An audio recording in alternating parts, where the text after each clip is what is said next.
Hey, deserving listeners, I thought that I would actually go back, and I have dog hair, that I would go back and watch key scenes from Love is Blind Season 3. I just kind of want to do it just for my own sake, and I thought I just would record it and react to it. I mean, because we've learned so much, obviously watching the show, the reunion, but all the post-season interviews, and there's all these scenes that keep getting referenced, and I feel like I just want to go back and rewatch them given what we have seen or what we conceptualize now, right?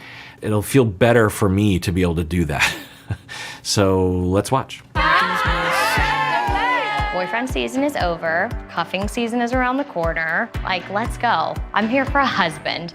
60 years from now, when I'm 85 years old, this is not gonna be there. I need somebody that likes me for who I am on the inside and not what I represent on the outside. Okay, interesting. Bartise, well, you did find that. You found someone that loved you for you on the inside. It just so happened that I think you weren't really into that person. That's how that works, right? Yes. I've always been a fan of 69.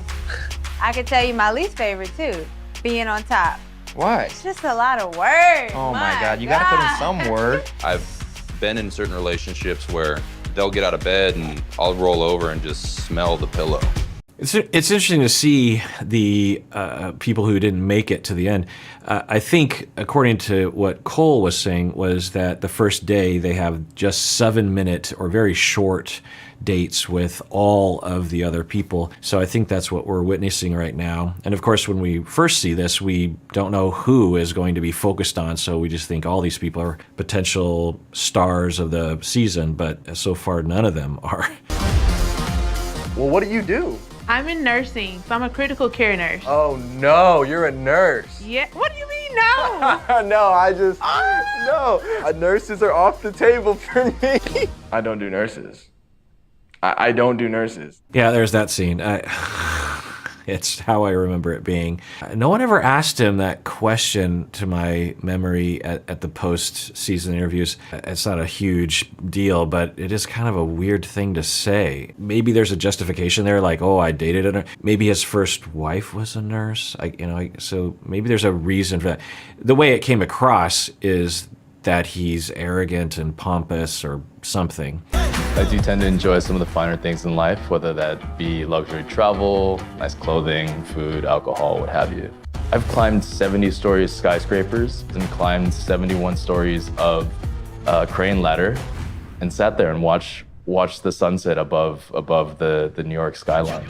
Yeah, so who knows if it's edited that way, but there are certainly indications or hypotheses that people will derive from Andrew's presentation that would be along the lines of self-centeredness, self-arrogance, grandiose ideas of self, not terribly so, but something. Usually when people have these kinds of issues, you pick up on it pretty quickly. There's a way that people will talk that it's great that he's done this, and maybe they edited, maybe they asked him a lot of questions like, what are the things you're most proud of? And then they just insert it, acting like he just volunteered it, who knows. But it is interesting that it's fine, if he has things that he's proud of, if he's done a lot of interesting things to other people, there's nothing wrong with sharing it, but there's a certain category of behavior that Andrew did. I don't know if, in this rewatch of the season, I don't know how much I'm going to focus on Andrew, but when I saw that, I was like, oh yeah, I kind of forgot about those scenes where Andrew was talking that way.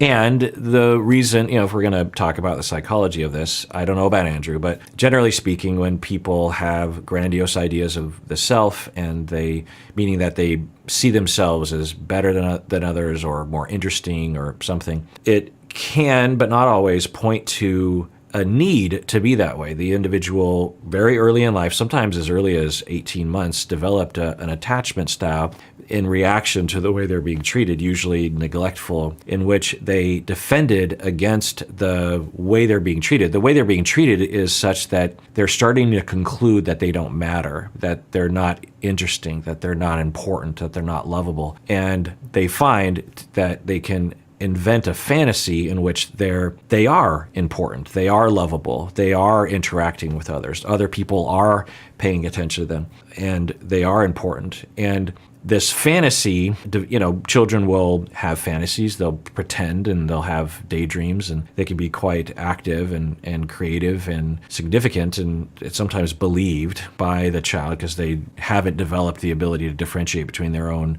imaginations and reality to some extent. And so they start to invent this fantasy world in which they are the best and they are amazing. Meanwhile, they're continuing to experience some level of emotional neglect, and so they depend on it more and more, and it's a source of self-esteem for them.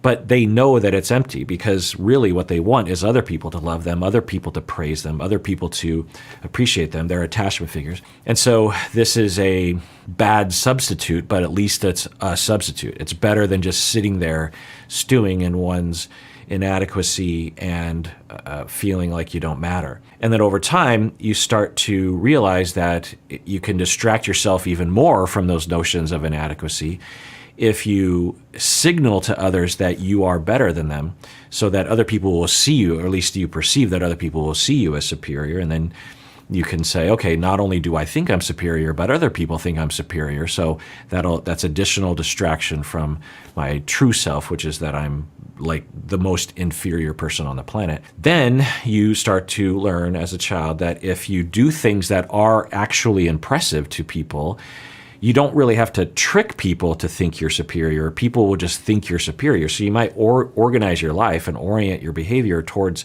things that will result in people being proud of you or interested in you.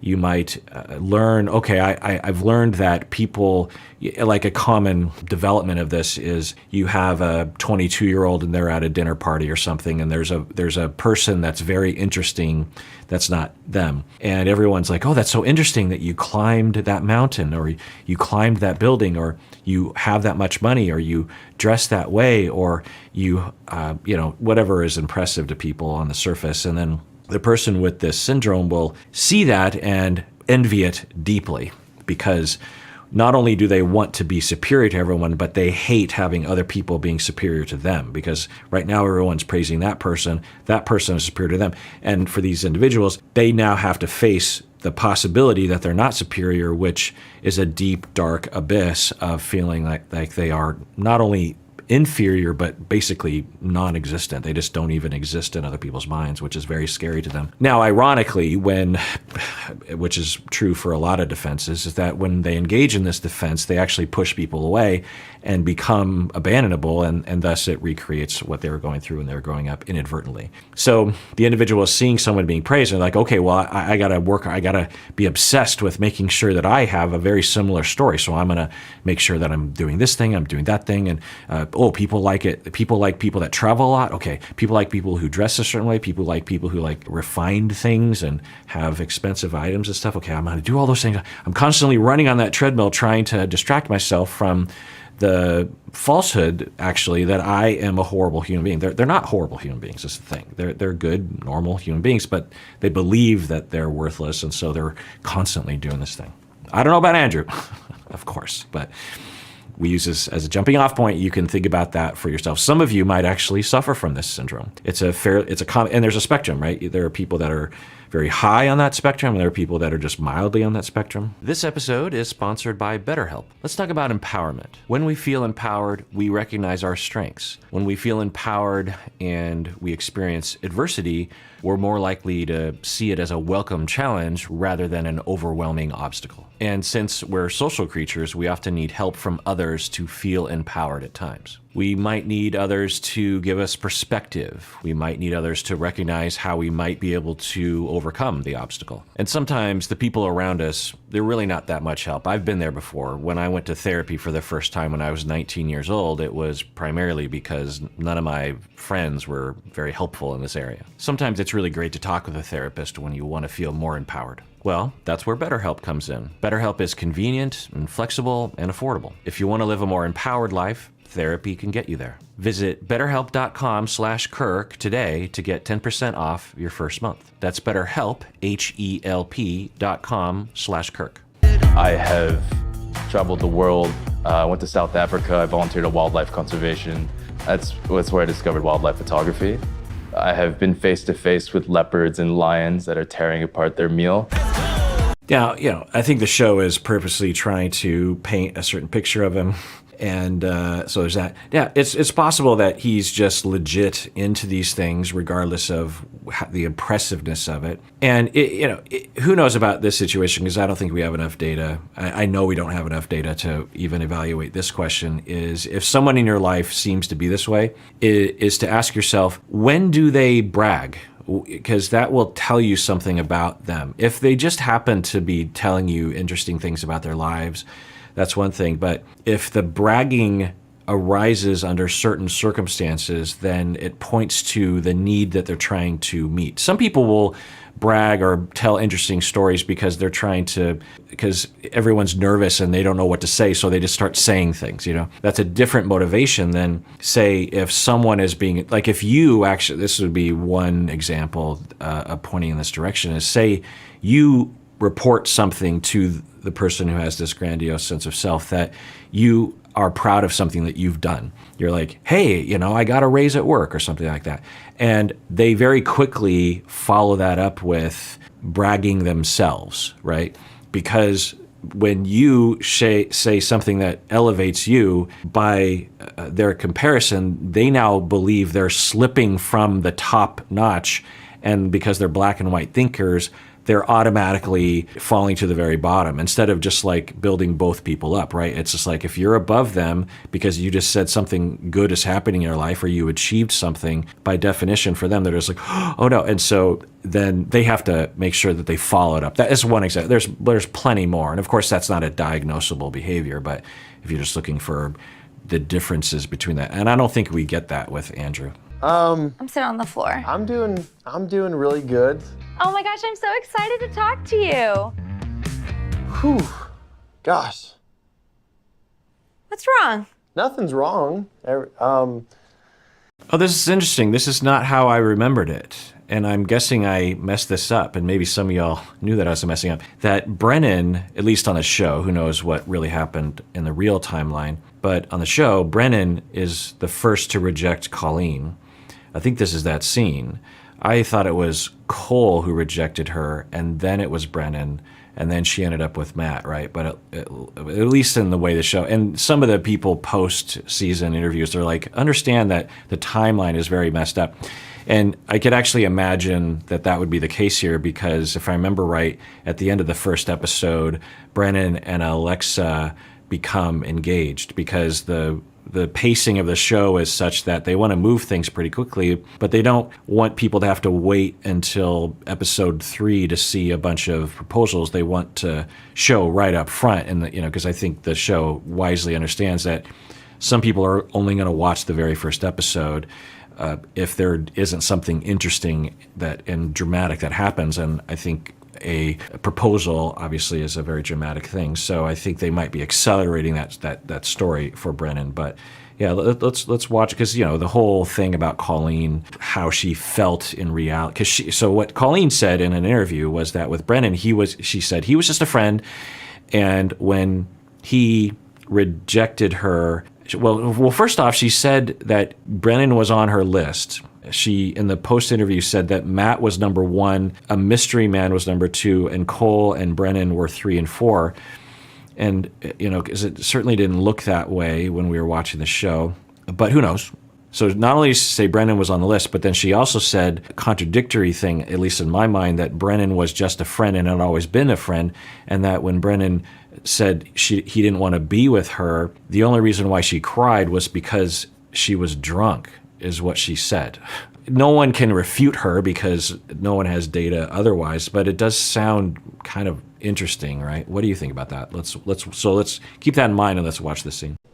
I know we had something. I found somebody that I just connect with, and I'm very excited, and I want to move that relationship forward, and it's just, I definitely found the person that I got you.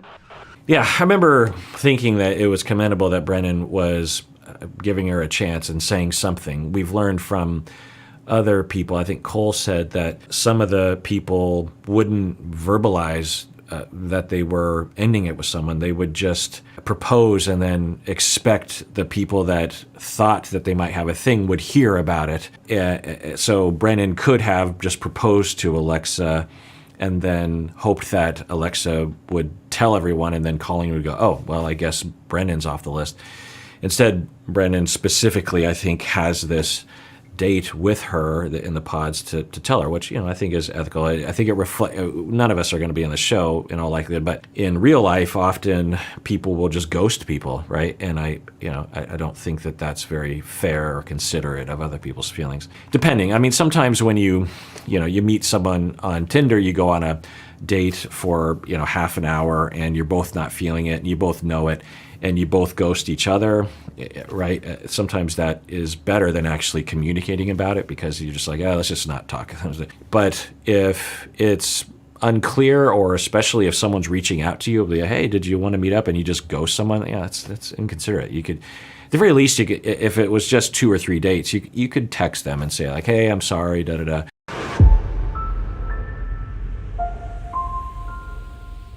I'm over here pouring my heart and soul to somebody and they are just not feeling it. Like, that sucks.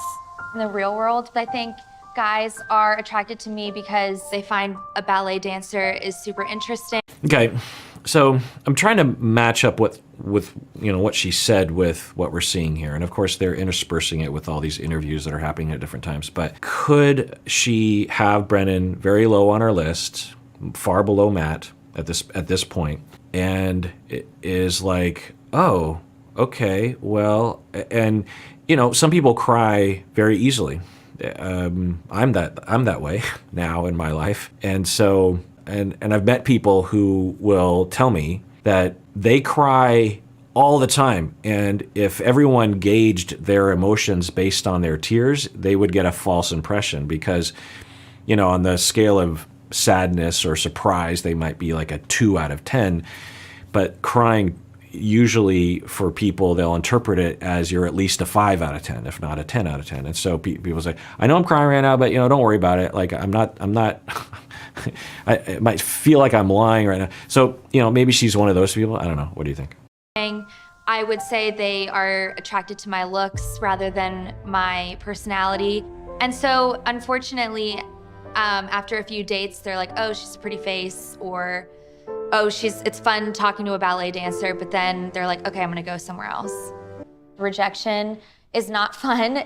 I haven't been reacting to all the scenes involving Colleen, but there's a lot of scenes, interviews, where she's seemingly talking, and I'm reminded of how she seemingly has low self-esteem about her person. She basically just said, people are attracted to me because of the way that I look or my job or something, but when they meet me, they don't want to stay with me. Somehow I doubt that that's exactly true. Like, everyone that's met her has not gone on a 4th date with her because of that reason. I mean, there's a lot of potential reasons why that would happen, but at the very least, she has concluded that, and that's rough. That would be her conclusion. Like, I'm uninteresting, I'm shallow, or there's something about me that turns people off or something, and that would be that would be tough. So I think that we could incorporate that into the overall picture as to what would motivate Colleen moving forward, right? All right, well, that is for that episode. Tune in next time when I continue, and everyone out there, please take care of yourself, because you deserve it. You really, really do.